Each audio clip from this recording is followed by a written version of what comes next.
make sure it's kosher. Lean on me like Bill Withers until you smell the roses. What's happening, fam?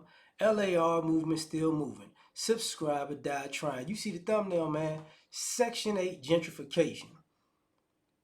I talk about, housing going up a lot, but actually I was listening to Lovely T, a video she did like a week, some change ago, about, people not taking Section 8. And nice video. You check it out. It's like a 30-minute joint. And I thought about it like when people think about gentrification.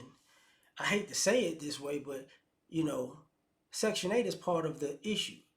Like people look at people who have Section 8 vouchers and do Section 8 housing as people who don't take care of stuff. They destroy property. It's like a single mother household normally. Pretty much it is. That's what it is. Kids is wilding. You know, now you get quote unquote bad kids in the neighborhood. And then you get the more people you bring, the more bad kids you bring per se. And this is why in some suburbs, you know, they feel like the high schools, the grade schools and high schools went from well-mannered kids to just rambunctious, you know, gremlins, because you blame the Section 8 families. Let's say that,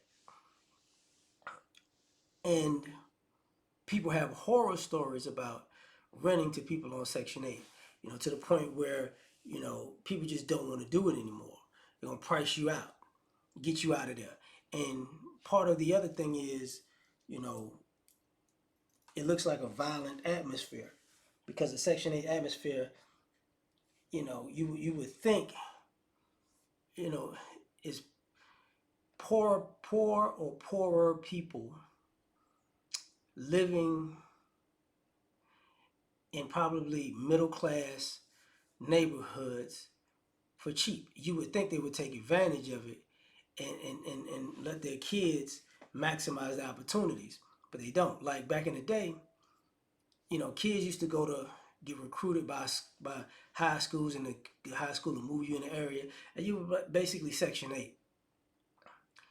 But the kid would try to, play sports, you know, try to go to college, the school to hopefully win games, right? It was a quote unquote fair exchange. And now, nothing. Nothing. It's just a bunch of shenanigans. And when they say when there's blood on the streets, buy land. That was a quote. I forgot how they did it in the language they were talking. But if you ever watched the movie Inside Man with Denzel Washington, that's one of the quotes in the movie. And basically, when you bring Section 8 people, as the property value goes down, people are going to want out. And when they want out, investors, banks, they're going to buy that quote unquote prime real estate at a discount, refurbish it, refix it, revamp it, boot all the people out on Section 8 because thank you for destroying the community so I could get it for the cheap. But now you got to go because we don't want your kind around. And then they go, oh, what about the community? And here's the community conversation. A lot of the community gentrification comes from, it's not your community because you're not really paying full price or owning anything in the community because you have it on a discount. So how you treat the community is with that same discount. Because if it gets too bad, you could just pick up and move, and that's the thing about a lot of Section 8 homes was it's a lot of moving and moving and moving and moving. So you bring that mentality to multiple places with your kids. Then you might teach your daughters to do the same thing. Your sons might wind up being a hobosexual going from house to house because you get booted out. But it's great. It's great for the people who want to buy land. Great.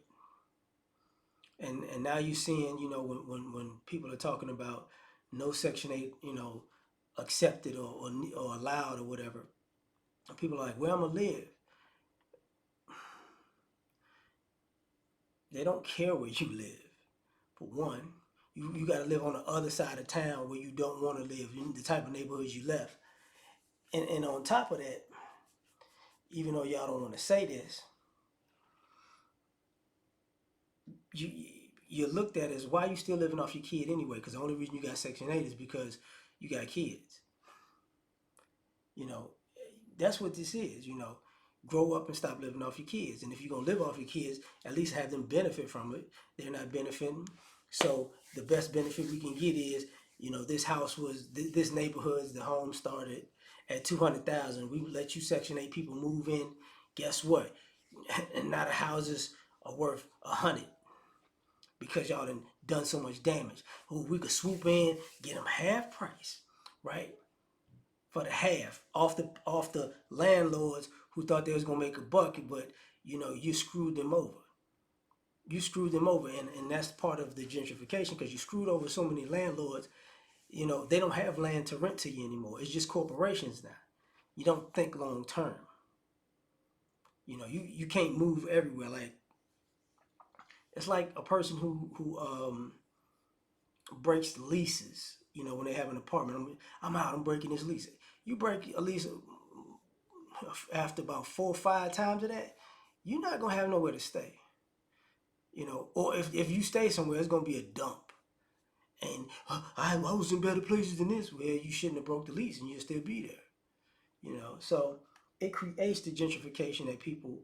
Section 8 is creating gentrification or has created gentrification, and people are upset, but nobody cares if you're upset. You should have thought about that before you took advantage of Section 8 system and didn't do right by the people you were renting from. You know, but the banks loving it. So tell me what you think. Like, share, subscribe, or die. Try and catch y'all on the next one. Peace.